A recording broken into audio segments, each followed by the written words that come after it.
Welcome back to another episode of Consciously Clueless. I'm your host, Carly, and I'll be your guide on this journey from consciousness to cluelessness and back around again. Today on the podcast, I talk to VeganEvan and his mom, Shannon Blair. VeganEvan is a passionate and talented young animal advocate committed to creating a healthy, compassionate, and regenerative world. VeganEvan is a voice for the animals everywhere he goes. Shannon is fighting for the animals and for Evan's future. Since 2017, Shannon and her family have made it their mission to advocate, educate, and activate. They travel all over doing outreach and action for the animals. I am so excited for you to hear this episode. It's inspiring. Here we go. This podcast is sponsored by BetterHelp.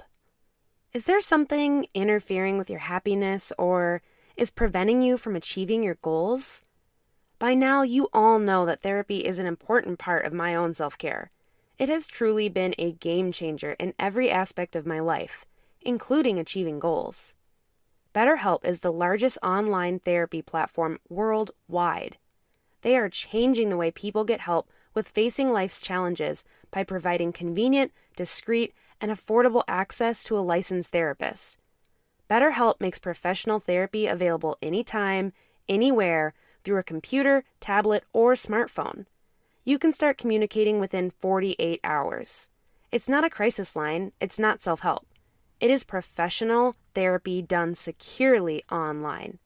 And I have a special offer for Consciously Clueless listeners. Visit betterhelp.com/Carly and join the over 1 million people taking charge of their mental health with the help of an experienced professional. By using this code, you get 10% off your first month. That's betterhelp.com/CARLY. Take care of yourself today. Thanks again to BetterHelp for sponsoring this podcast. Thank you for joining me on the podcast. I'm really excited to have both of you here. Thank you so much for having us. Thank you. Yes, so we've got two voices. I think this is the first episode I've done with two voices. So can you each introduce yourself so we know who we're talking to? Well, I am VeganEvan. I'm 11 years old, and I love being vegan. My mom, who's the other voice, tried to talk me out of it, and I said, no, Mommy, if the animals are being harmed and I don't need it, I don't want it. We went vegan on the same day, and we've been vegan for over 6 years now. So yep. And I'm Shannon, but a lot of people don't know my name and they just refer to me as VeganEvan's mom. I have to admit that that's what you're in my phone as right now. And as we were texting today, I was like, I could definitely ask for her name. That is unnecessary. So I'm glad I'm not the only one. I'm really proud to be VeganEvan's mom, so that works for me. But yeah, I'm Shannon Blair, and I have not eaten an animal in over 25 years now. And wow. Like Evan said, we've been vegan for over 6 years, and I've been doing activism since the 90s. Okay. But we've been doing a lot of activism for the past 6 years or so. Amazing. So I have about 1,000 questions that come to mind for all of that, but I want to start with something I always start with on the podcast, and that is the title of it is Consciously Clueless. That's the title of the podcast. And it came from this place of me realizing, like, sometimes you feel like you totally get it. You totally get what's going on. You're like, I'm here. I have arrived. I totally understand the world. And other days you're like, I have no idea what I'm doing. I'm just trying my best. So I like to check in with people and see how you're doing right now in this moment. Where do you feel you're at? How's it going? And are you feeling a little more conscious, a little more clueless? Where are you at in this moment? No wrong answers. well, All right. So yeah, I mean, we are continuing to learn every single day. So in a lot of ways, we're still clueless. If we had this figured out, I think that we'd have the world eating plant-based and living vegan lifestyle by now, but we're kind of grasping at straws at this point because it's scary knowing the environmental devastation that's been happening. I mean, we've done more damage to the planet as a species in the last 50 years than we've done in all of human existence. And it's getting to a point where we're going to be in really big trouble if we don't get it figured out soon. So yeah, we don't have it all figured out, but we're working as hard as we can, and we're trying to keep in sight the goal and help as many animals as we can and help as many people to align their actions with the morals and values that they really already have. And so we try to celebrate all the good things that are happening and all the victories for the animals to keep us going, and all the amazing friends and activists that we meet along the way. That's amazing. What about you, Evan? What about me? Well, I really like the title of this podcast, Consciously Clueless. Thank you. That's kind of how I feel, because I know a lot of things that I feel like a lot of other people don't know about, like what goes on to animals. And if they did know, they might make a change. But I also know that there's a lot of stuff I don't know. And I'm conscious about a lot of things, but I'm also conscious that I'm clueless about a lot of things. Yes, that should be like the intro to my podcast. You just nailed it. Like, you just summed it up better than I do. You can do my introductions from now on. I love that. So when you introduced yourself, Evan, you were like, I decided to go vegan and I told my mom and we were doing it and that was it. So what was the moment that made that all happen? What was the influence? So, my mom, she's been vegetarian since she was really little. So when I was little and growing up, she didn't raise me to be vegetarian or vegan like I think I was raised. But she always gave me the choice, but she would say, that's a dead pig or that's a dead cow. And she would say, you can eat that if you want to, but they had families and friends and they had feelings and they were once alive. So I would usually choose not to eat the animals. But anyways, when I was like 4, I decided I was going to go pesco, lacto, ovo vegetarian. And it sounds really ridiculous, because kind of is in a sense, because you're making a change to do better, and then you're like, oh well, I'm still gonna eat eggs and I'm still gonna drink dairy and eat dairy and I'm still gonna eat fish. So it's kind of ridiculous in my opinion now. But anyways, that means I eat fish, dairy, and eggs and all sorts of weird stuff. But then when after that, like shortly after that, we read an article about how fish had families, friends, and feelings, just like all the other animals that I wasn't eating. And she never ate fish, but she didn't really know like why. She just knew that, oh, she's a vegetarian and she didn't eat fish. But she says that now she gives fish like a lot more merit. And then for me, I learned that they had the friends and the families too. So I stopped eating them. Then when I was 5, while I was asleep, my mom watched a documentary called Cowspiracy. And in the morning on the way to school, she said she was going to try being vegan. And I said, I want to as well. And she said, I don't think that's a good idea. You can't have cupcakes, you can't have pizza, you can't have all these things. I think I'm just going to do it first. I don't know if it's like good for you to try it yet. How it goes. And I said, no, mommy, if the animals are being hurt, I don't need it. I don't want it. And we've been vegan ever since. Yeah, there was one other thing that happened before I watched Cowspiracy though. So I'd been vegetarian for 19 years at that time, and I was a very vocal vegetarian. I spoke up for the animals every day. And one day when I was at work, one of my coworkers told me I was a hypocrite for being vegetarian for the animals. She told me I was supporting some really awful things, which were really shocking. She said, by being vegetarian, you're supporting rape and kidnapping. And I had no clue what she was talking about, but that provoked me to go home that night. It kept bothering me. So I looked it up. Like, what is she talking about? Because that's intense language for someone to share, to tell you that you're a part of. Yeah, I was like, really, like, I loved animals so much. So it's exactly to tell me that I'm contributing to things like that happening to them. I was like, what is going on here? This can't be true. I looked it up and I found out she was absolutely right as far as the dairy industry is concerned.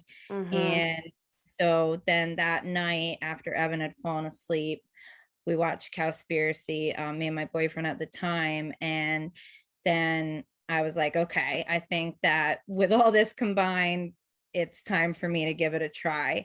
But like Evan said, I was worried because I didn't know a lot about it. And you get lied to your whole life, grow up seeing all the got milk commercials, strong bones, all this that I know is nonsense now. But at the time I was like, yeah, just let me try it first. I'll see how it goes. And he was like, no way, I'm doing it too. Yeah. I mean, totally fair, right? When we have legitimate concerns like that, because what we knew about nutrition was different. So you have concerns, you're like, I don't want you to be sick, or I don't want anything to happen. I don't really know how that would work. Like, I totally understand that.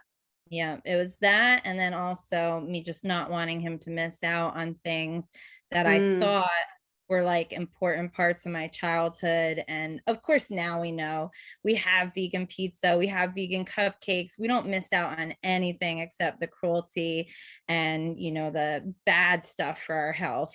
So it's been great. I'm really glad Evan stood his ground and cared enough and had enough sense at just 5 years old to tell me like, no, I'm doing this too. Yeah. So obviously it's in your blood, Evan, to be an activist, as you've had your mom showing you that example your whole life, really, it sounds like.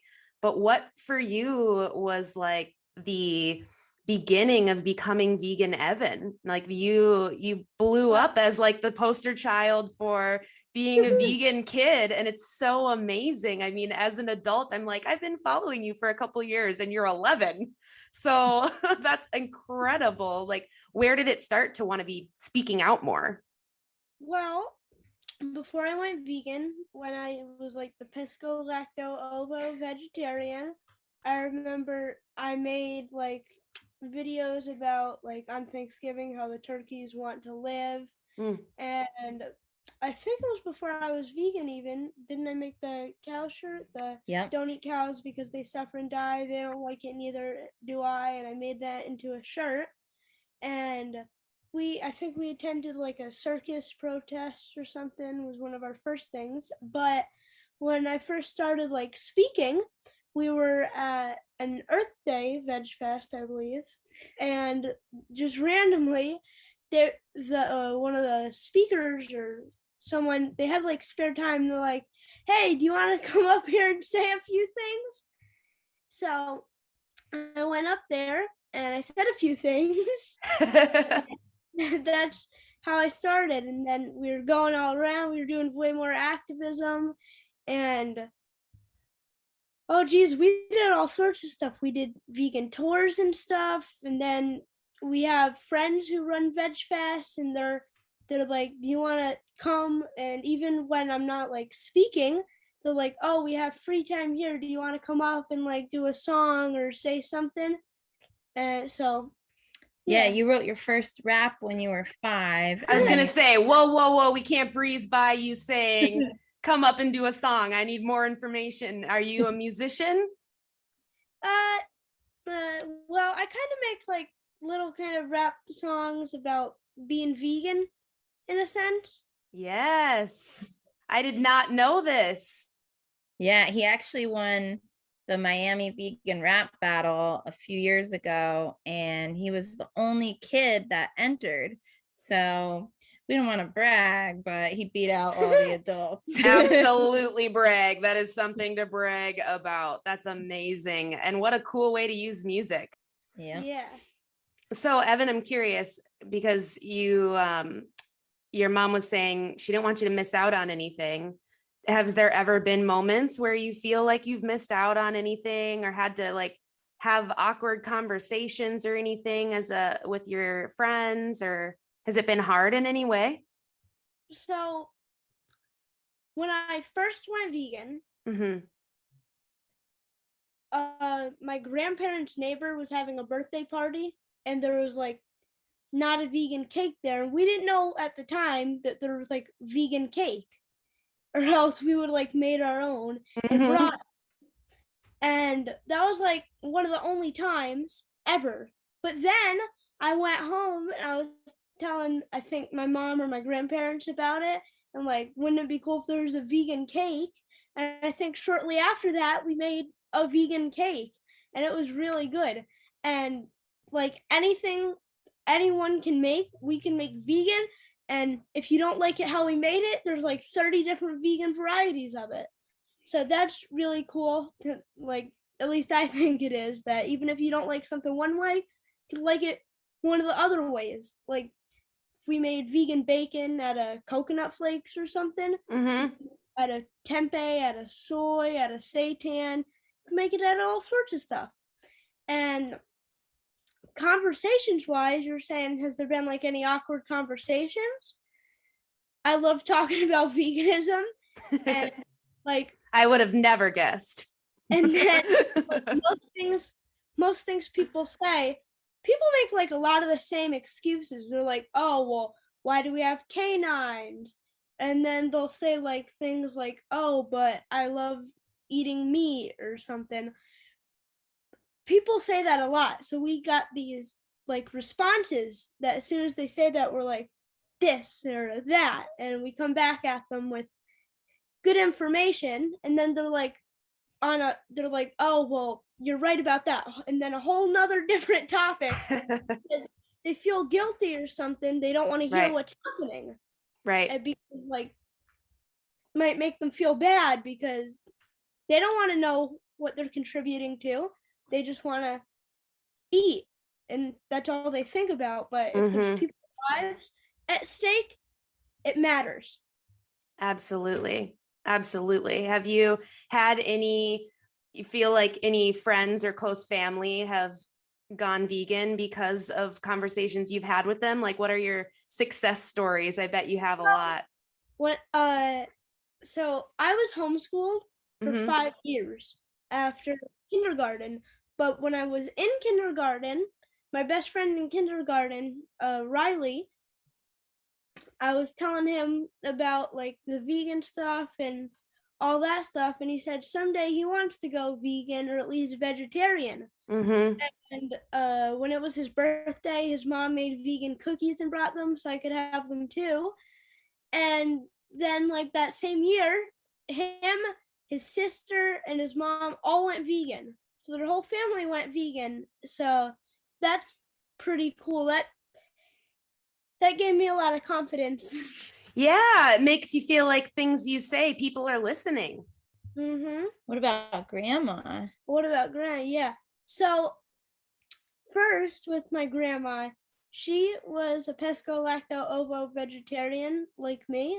So she went vegetarian like a year after my mom, but she still ate fish. And she would like cook animals for other people. Now she would never do that.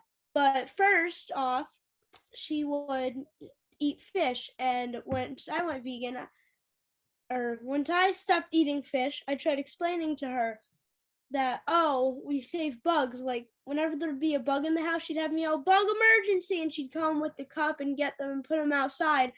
And if it was too cold outside, she'd put them up in a corner so they would survive. Or when they were up in New York, when we go up in New York, sometimes it'd be real cold outside and she put them in the heater room. So the spiders would always go in the boiler room. But I was saying to her, Grandma, you save all these bugs, but these fish are there and they want to live just like the bugs. So why are you still eating them? And I kept asking her that for like a month, and eventually she stopped eating them. And then like a year after me and her went vegan, she went vegan too. And then my grandpa also went like basically 100% plant-based. The only thing is sometimes he's out and he doesn't like think to check if something's vegan. Yeah. But aside from that, he's like 100% vegan. Yeah, I think it hasn't happened in quite a while, but probably like 5 years ago or so, we'd have him come back and say, oh, you guys will be so proud of me. all I had was key lime pie. Like, key lime pie is not vegan. And he's like, what do you mean? You just made key lime pie. And we're like, yeah, we made it out of cashews. You're like, this isn't how the world works normally. Yep. So he just wasn't as conscious as us, but he's really come around, and now he really is proud of it. He wears a vegan hat. Yeah. yeah. And then there's another family member of ours who I forgot to mention went vegan. Mm-hmm. And that is our dog, Earl. He's a vegan dog. Yeah, he's grandma and grandpa's rescued pit bull that Evan and I were trying to rehome about 2.5 or 3 years ago. And Evan had been invited to speak in North Carolina and then in Hawaii, and we still hadn't rehomed him for either one of those trips. And we were able to find a vegan friend to watch him while we went to North Carolina. But when it came time to go to Hawaii, we couldn't find anyone. And we basically had to beg my parents, who at the time lived like 5 minutes from us, to please watch him. And they were terrified of pit bulls. They had a lot of yeah. And they also had a puppy before I was born who had been attacked by a fireman's pit bull who jumped out of a 2-story window, dug under the kennel, and gotten her. So that reaffirmed everything that they had thought. Yeah. And it really took some convincing, but they finally reluctantly agreed to watch him. And by the time we got back from Hawaii, that was it. They were in love, and he's been with them ever since. But Evan says he's his little brother. And then Wes is vegan too. He went vegan like overnight. Yep. That was awesome. Yeah, and Wes is my boyfriend, and it was really impressive. He came to visit a sanctuary that we were taking care of, and met the animals, and he had some concerns and doubts, but VeganEvan was able to get rid of all of them. And then we cooked for several days in a row, and he helped us care for the animals, and that was it. Vegan activist overnight. So yeah, that's another one. Yeah, a few of his concerns, just like to say a few concerns a lot of people have. Yeah. Omega-3, as he was saying, that everyone thinks you can only get from fish. You can get from seaweed. You can get it from the algae is where the fish get it from. Yeah, that's what, get it from the algae. You can get it from flaxseed, all kinds of plant-based sources, from all sorts of stuff.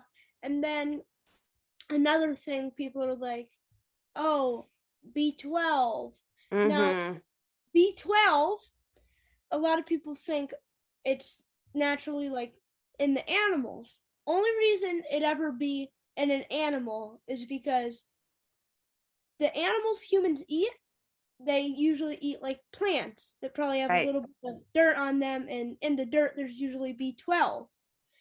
But they actually have to, a lot of the time, inject the animals with B12 because there's not enough anyways.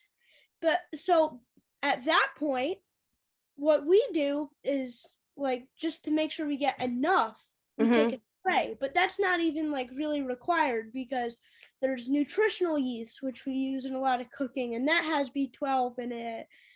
There's all sorts of other ways to get B12, and people just, you can only get B12 from animals, and that's not true. Yeah, the spirulina has B12. If people, lentine, they found out not too long ago, has B12, which is also called duckweed, and certain seaweeds and sea moss have B12. But yeah, we love our nutritional yeast, which a lot of fortified.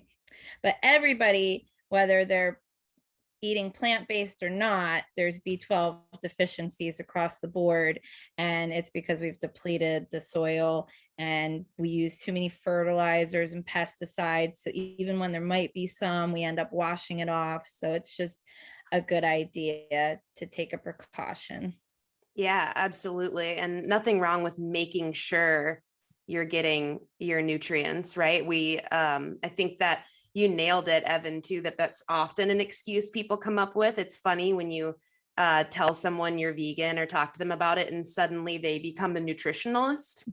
They're like, well, what about protein? And what about this? And what about that? And then they can't actually answer the questions like, well, how much protein was in your chicken sandwich or something? And they're like, I don't know. I love talking about protein. That's my favorite thing to tell people about. Tell me some stuff about protein. So all protein comes from plants, and plants synthesize amino acids that they get from oxygen, from water, from soil. They take it and they synthesize those amino acids into protein through photosynthesis. So all protein comes from the sun and from the ground and from water and from the air and from plants. Mm-hmm. And none of those make you eat animals. So none of those things require you to eat animals. Yeah. This podcast is sponsored by TerraSeed. TerraSeed is on a mission to disrupt the vitamin industry, empower vegans, and reduce plastic waste in the world. They put everything plant-based people struggle to get in an all-inclusive, vegan, compostable package multivitamin that replenishes them and our planet every single day. Seriously, y'all, win, win, win. Even if you're not vegan, this vitamin will help you get those key nutrients that you need. I am so excited to share a discount code for your first purchase. Use code CARLY50 at checkout to get 50% off. Again, that's CARLY50 for 50% off your first purchase at terraseed.com. Don't forget this code so they know I sent you. This podcast is supported by She Thinks. Thinks are washable, reusable period underwear. They look and feel just like normal underwear, but better. Every pair of Thinks is made with their signature innovative technology for the ultimate period protection. Their breathable products are safely made with cotton, nylon, and elastin for a little stretch. I am seriously obsessed with my Thinks underwear. They have changed my periods. Try them yourself or get someone the best gift ever with a sweet little discount code. Go to shethinks.com/Carly for $10 off your order today. Again, that's shethinks.com/CARLY for $10 off your order. Try Thinks today. I was looking at your website earlier and I loved, there's a line here about how you want to see them, make people see animals for who they are, right? Like giving a voice to that, and also doing it so, reaching people in different ways. That was mentioned on there. What are some of those different ways? Like some people respond to like hard truth and other people that is like really scary. So like, what do you do to make sure you're meeting people where they're at so they don't get overwhelmed? We do like all sorts of stuff because we have to do everything because everyone is reached in a different way. So we got to do every way so everyone gets reached.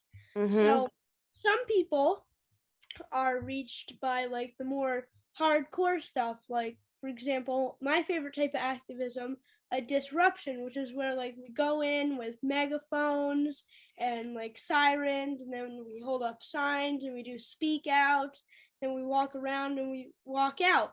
And that's happened before, and a lot of people would think, oh, people would get mad if we do that. Mm-hmm. But we've had people like come out and say, oh, I'm so glad you did that. We're going to research it now. And like, that was very brave to do that, and that they're going to go vegan. So that's really cool. But some people, they'll see us just like standing up for animals. Like we can protest and hold up signs, or social media, we can like do vigils, which is where we see like the trucks of animals come in. I've said like 30 times now. The trucks of animals go by and we take pictures and videos of the animals, and then people see that and they're like, oh, those animals want to live. A lot of people, we can do petitions to make bad stuff illegal. And then even if you're doing the petitions and people don't know about it, they'll become curious by seeing that you're doing a petition for it. And maybe they'll think it matters because, oh, people are going out of their way even just to create petitions for it. And then there's leafleting. There's all sorts of things. Yeah, we like to chaw. Like to give food away. Yeah, that's a great one. Yeah. That's a very positive one. Some people aren't reached by like the disruptions, Right. But some people are reached by free food. And they're like, oh, where was this food made? Oh, no, animals were harmed. So that's cool. Yeah. Yeah, I think that's a really important point because when, I don't know what your experience was, but when I first went vegan, I definitely hit the stereotype of going through that like angry vegan phase. And not that I'm still not an angry vegan, I'm pretty angry at things happening, but that phase where I feel like I was not reaching people in a very helpful way and using shame and guilt. I think I was like, I get it. Why doesn't everybody else get it? And it took me a while to realize that's not how a lot of people are going to hear it. And that's hard because you just want to scream. It is really hard. Every day I'm like, how is this really happening? It's 2022. We have so many amazing abilities and capabilities as human beings, so much technology, and we're doing the most horrendous things to the most innocent and vulnerable beings that we share the planet with. And then in turn, it destroys our health and it's destroying the planet that we all share. So if we're so smart and so capable, what is going on here? It's really just baffling. And like you said, when you get it, you get it. And then you expect that at least your close friends and family members who you know are good people are going to be like, oh my gosh, as soon as you give them the information, I want to do this too. But that's not the case most of the time. I've had my best friend since I was 5 has now blocked me on everything. She's even blocked Evan's pages, which is just so weird to me. And it was because I asked her to watch What the Health. And I asked her a month or two later, did you watch it yet? Asked her another month or two later, did you watch it yet? And I felt like she wasn't taking it seriously. So I wrote her and her husband a message. And I said, you know, if our parents had the information that's available to us when we were under 5 years old, and part of that information was that like we might not have made it to see retirement age unless they like cared and tried to help make changes. How would you feel if they didn't do it? Because our kids are young. She has 2 children. And so I thought maybe that would get her to at least watch this 1.5-hour documentary. And she's in the health field. So they didn't receive that message well. And that was that. And then my other best friend, since I was 8, she still talks to me, but she had tried to go vegan. Her husband, who was her fiance at the time, was not willing to try anything she was cooking. And I think she kind of just felt a little ostracized and very quickly went back to the standard American diet. But at that point, she had knowledge. So I think her guilty conscience makes her not want to speak to me as often, because since then I don't hear from her as much. And so that's upsetting too. And I know she's a good person. And it's so sad because now she's got a little baby and I know how much she loves her baby. And so even if people don't love animals as much as Evan and I do, and they don't care so much about what's happening to them, I know there's things that they care about that are being so deeply affected by this as well. And it's just unfortunate that they're going against the things they care about. Yeah, absolutely. I had a guest on last month and we just talked about how there is not a cause you care about that isn't connected or touched by the animal agriculture industry. Like there isn't a thing to care about that isn't somehow connected. Absolutely. And that's really hard. I fortunately, on the other end of the spectrum, had my best friend from growing up since we were 8. She was vegan in late elementary, middle school age. And we're in like northern Minnesota. So that's not common, especially 20 something years ago. And I grew up hunting and fishing. That was my life up here. That's all I knew. And I remember her being so, I mean, we're still best friends. We still talk every week. And she was so patient with me and so understanding of that I was on my own journey. And when I'm frustrated with others, I think of her and how she could stay my best friend for so long after probably in her head just being like, come on, Carly, I know you get it. You're avoiding it. And if she can be my best friend for 20 years as she patiently waited, it gives me a reminder that I have to sometimes just let people have that space. But it's really hard. It is tough.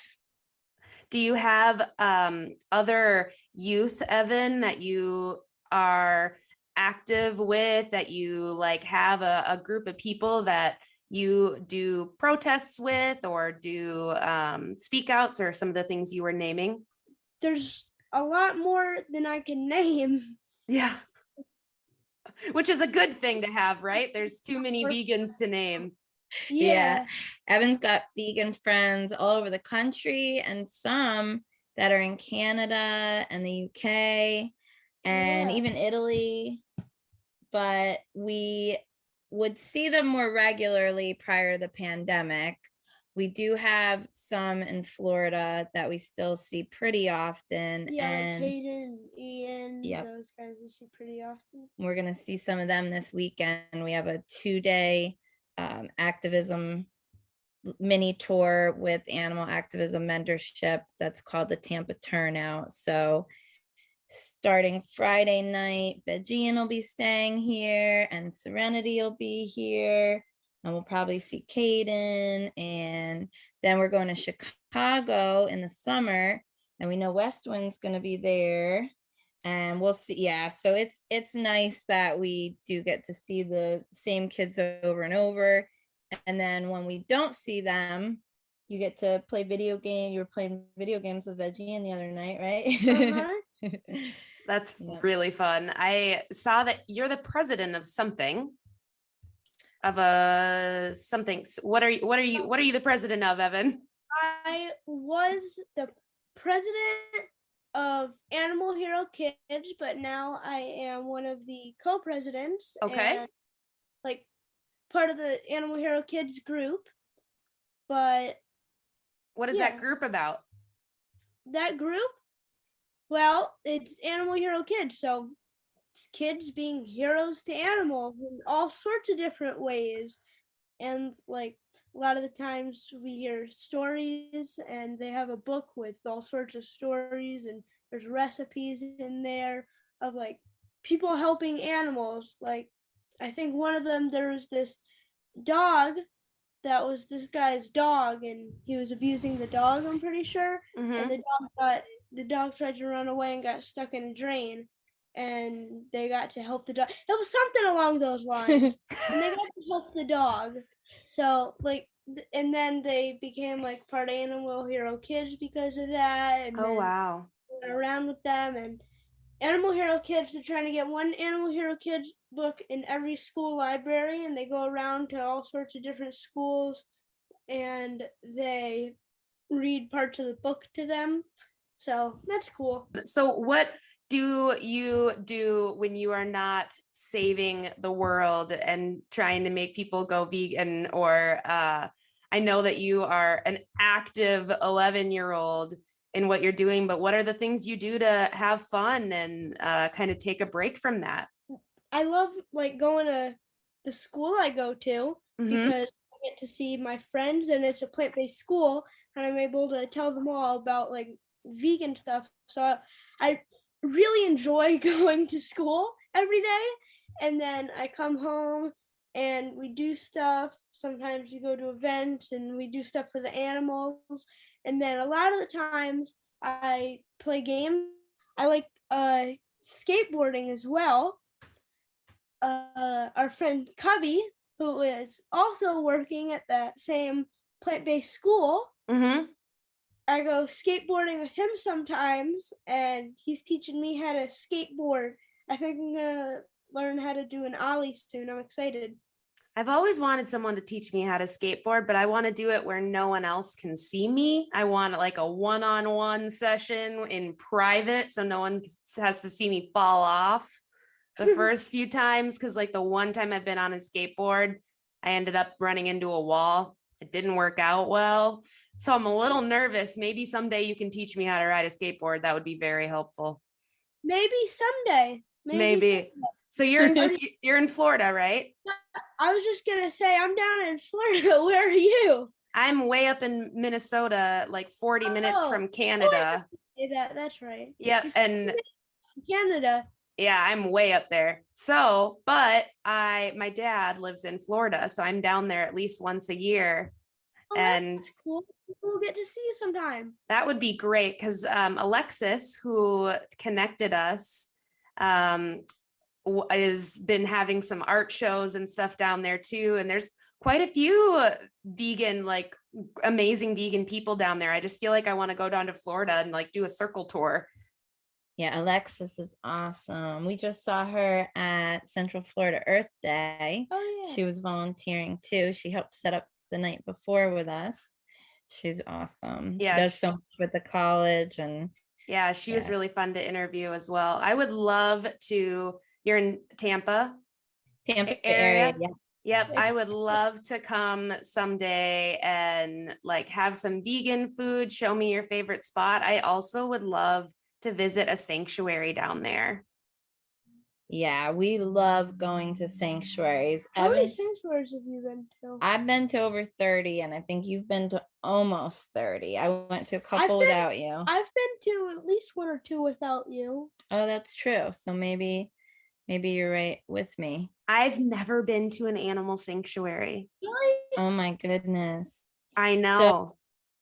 So one of the things, because Evan has been exposed to so many sad experiences, which, when I don't know how many times now he's been to the largest slaughterhouse in the world, which is in Tar Heel, North Carolina, and so many other farms and slaughterhouses. He's been to the largest pig farm in the United States, which is in Milford, Utah. He's stormed factory farms that supply to Whole Foods and Amazon.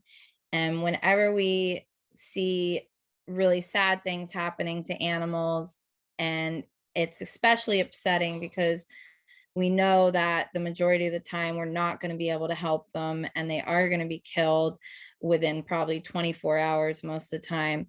We always try to follow that up with a sanctuary. So that's part of the reason we've been to so many. I just wanted to say, you were talking about Tar Heel, North Carolina.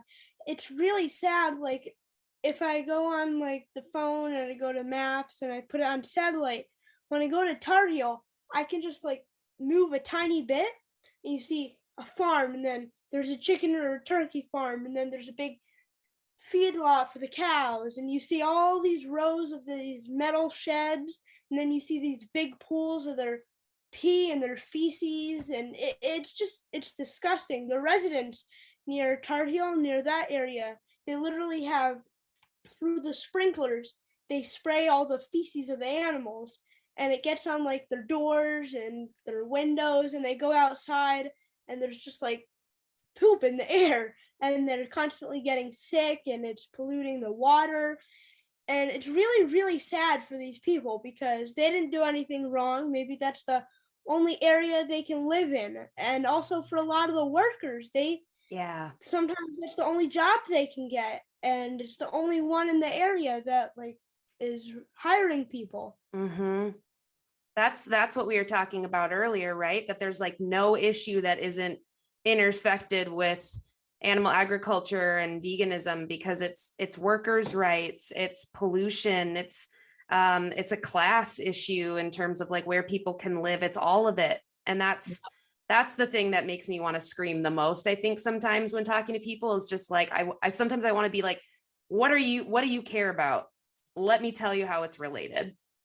Yep. That's really hard. So Evan, how is that ever hard for you? Like, I mean, I'm sure I know it's hard, but how does that affect you when you see those those sadder moments in activism? Well, when I see like the animals and I see stuff like that, I don't really like, it really upsets me, but I don't really like get like upset or cry, because I know that I'm seeing this because I want to see this, and I want to be able to know when I'm saying that animals are dying. I want to be able to know from personal experience. I want to be able to see these animals and see what's happening to them. And like when you stand near the road by the slaughterhouse, you can hear the pigs in the gas chambers where they get with the carbon dioxide burnt from the inside out. Yep. And you can hear them screaming. And like when I'm telling people, oh, all these thousands of pigs and all these thousands of animals are dying like every minute. Yeah. That it's really happening, and it really is. And you can then say, I've seen it. Yeah. I have been there, and that's important to you. A lot of time when people like watch a documentary or something, they're like, oh, that's probably true, but then you don't know if those are like accredited doctors. You don't know all real facts. But once you've actually seen it, you can say that you're certain that it's really happening, and you can say real facts knowing that they're true. Yeah. I really commend you for being willing to do that, because I struggle with that as an adult activist who's vegan and wants everyone to listen to that message. I struggle with being able to see some of the harder stuff. That is hard for me. I have some trauma stuff in my own background, and I struggle with that. So I am so impressed with your ability to say, yeah, this is really bad, but it's important for me to know the truth. Yeah, were you gonna say something? Well, I think you handle it better than mommy and a lot of our adult friends. I was gonna say Grandma Lynn, the one time she did the VR 360 thing. Oh yeah. Pig slot or a pig farm. When she took it off, all the tears just came out, and it like. Yeah, but we're really proud of Grandma, because since then she went to Farmer John's near LA with us, and she bore witness to the pigs there. And I think one of the reasons that Evan can handle it so much better than a lot of the adults, including myself, is maybe because he doesn't harbor any guilt. As soon as he truly understood what was happening, he stopped immediately. And I mean, he's been vegan now more than half his life. And so I feel pretty good about, when I was 9, my cousin, she showed me a video. That was it. I never ate another animal again. I feel really sad that I participated in the dairy and egg industries for another 19 years, but I genuinely didn't know. And again, once I knew, I did stop. But I still have a really hard time, because I did do a lot of really weird things as a vegetarian. I would, not often, but there were occasions where I did cook animals for people on holidays, and I would continue to wear leather if I didn't buy it myself. I remember getting a BMW before Evan was born, and I thought the leather was cool. Just really weird things that do make me feel guilty. But I know, like, we're doing the best we can, and whether we're seeing it or not, it's happening. And so many people think these situations are fake or isolated and that they don't happen often. So if we can be there and we could show people, like, this is happening right now to these animals, it's not just one clip of footage, it's every single second of every single day. And Evan, also, another thing, when we're at the vigils, I usually document the whole time, but whenever he has the opportunity, he is giving love and water to the animals, and he's super strong. I've seen him and other kids just be pumping the water sprayers, and they just do the best they can to comfort the ones that they have the ability to. And so very proud.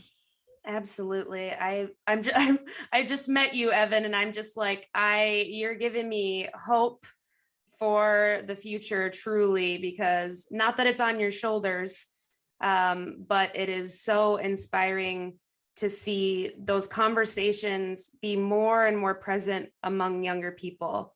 Because my vegan friend from when we were, 9 years old, she was the one. She was like, I went to a small school. She was like the vegan. Like that was it. Nobody understood, or, and that was, again, only like 20 something years ago. And that feels, even though there's so much to do, and even though we're running out of time, there's no way around that. There is still, we have to hold on to some hope. And this talking to you has definitely given me that. So thank you for all that you do and your strength, because Thank you so much. oh yeah, I am impressed. That you do too with this podcast. It's really awesome. It really is. Thank you. I appreciate that.